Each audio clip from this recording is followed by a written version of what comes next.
TSIIC భూములు 35,000 ఎకరాలు మాయం చేసిరట. ధరణిలో నమోదు కాలేదని గుర్తించిన కమిటీ ఎంత 35,000 ఎకరాలట. వేలాది ఎకరాలు రికార్డు కాకపోవడంపై విస్మయం. కబ్జాకు గురయ్యాయా, పట్టాలుగా మార్చారా అని అనుమానాలు. స్టాంప్స్ అండ్ రిజిస్ట్రేషన్ శాఖ టీఎస్ఐఐసి అధికారులతో ధరణి కమిటీ సమావేశం. 35,000 ఎకర్స్ అట. అంటే ఆ భూమి ఏడుందో కూడా తెలియదట. అంటే ఇప్పుడు అన్నిటికీ ధరణే కదా. ఇప్పుడు ఆ సర్వే నెంబర్ అది కొడితే రావాలి కదా, లేవు.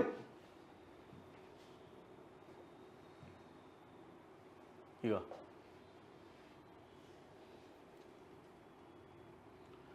Telangana state industrial infrastructure corporation టీఎస్ఐఐసికి చెందిన వేలాది ఎకరాల భూములు మాయమయ్యాయి. టీఎస్ఐఐసి దగ్గర మొత్తం 60,000 ఎకరాలు ఉన్నాయి. అందులో 25,000 ఎకరాలు మాత్రమే ధరణిలో నమోదైనట్టు ధరణి కమిటీ గుర్తించింది.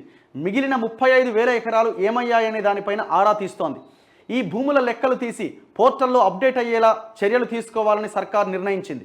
సీసీఎల్ఏ నవీన్ మిట్టల్ నేతృత్వంలోని ధరణి కమిటీ బుధవారం సెక్రటేరియట్లో స్టాంప్స్ అండ్ రిజిస్ట్రేషన్ శాఖ టీఎస్ఐఏసీ అధికారులతో సమావేశమైంది. ఈ సందర్భంగా ధరణిలోని లోపాలు, ఇతర అంశాలపైన చర్చించింది. టీఎస్ఐఏసీకి చెందిన వేలాది ఎకరాలు ధరణి పోర్టల్లో నమోదు కాకపోవడం పైన కమిటీ విస్మయం వ్యక్తం చేసింది.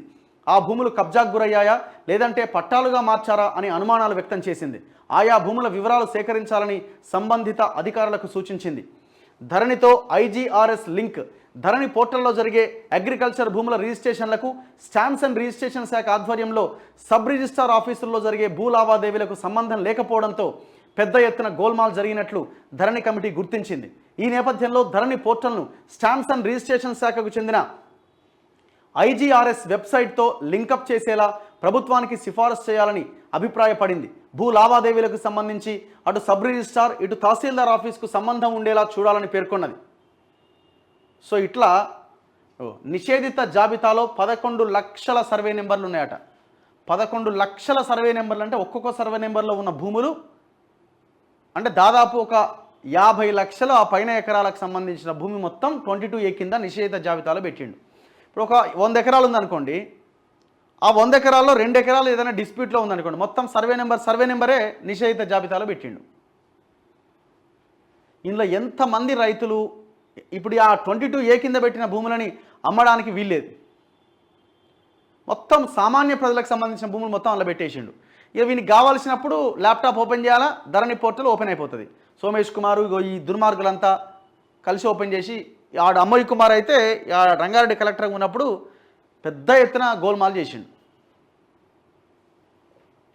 స్టాంప్స్ అండ్ రిజిస్ట్రేషన్ల చట్టం ప్రకారం ఇంటికి వెళ్ళి కూడా రిజిస్ట్రేషన్ చేసే వెసులుబాటు ఉన్నది. కానీ ధరణి చట్టంలో అలాంటి వెసులుబాటు లేదు.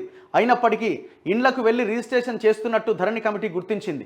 దీనిపైన ప్రభుత్వానికి సిఫారసు చేసి చట్ట సవరణలో ఈ అంశాన్ని సూచించాలని నిర్ణయించింది.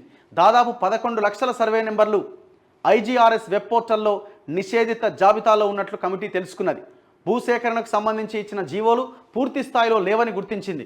ఒక్క సబ్ సర్వే నెంబర్ నిషేధిత జాబితాలో ఉంటే ఆ మొత్తం సర్వే నెంబర్ను నిషేధిత జాబితాలో ఉంచడంతో యజమానులకు ఇబ్బందులు ఎదురవుతున్నాయని గుర్తించింది. సో ఇట్లా మామూలు విషయం కాదు ఇది. మరి నవీన్ మిట్టల్ ఉన్నాడు దీనికి, మళ్ళా ఇదో పెద్ద తలకాయ నొప్పి.